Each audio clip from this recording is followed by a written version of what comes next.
Nova knjiga Rast vam predstavlja Vic naš svagdanji Ede Vujića.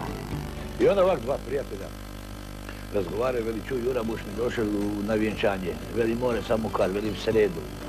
Veli, kako v sredu, pa vjenčanja su subotom. Pa ne bi si htjel zajebati vikenda. Štovani ljubitelji vica, ja vas lijepo molim, ovo džepno izdanje nemojte čitati kad ste loše volje. Ni u kom slučaju. Ovo morate čitati kad ste dobre volje.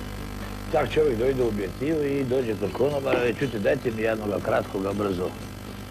I tako hvala lijepa. I tak si popije i ovo je velika dobužila. Dajte još jednoga utočite. Ove utoči još jednoga. Isuse Mario, velika je guže.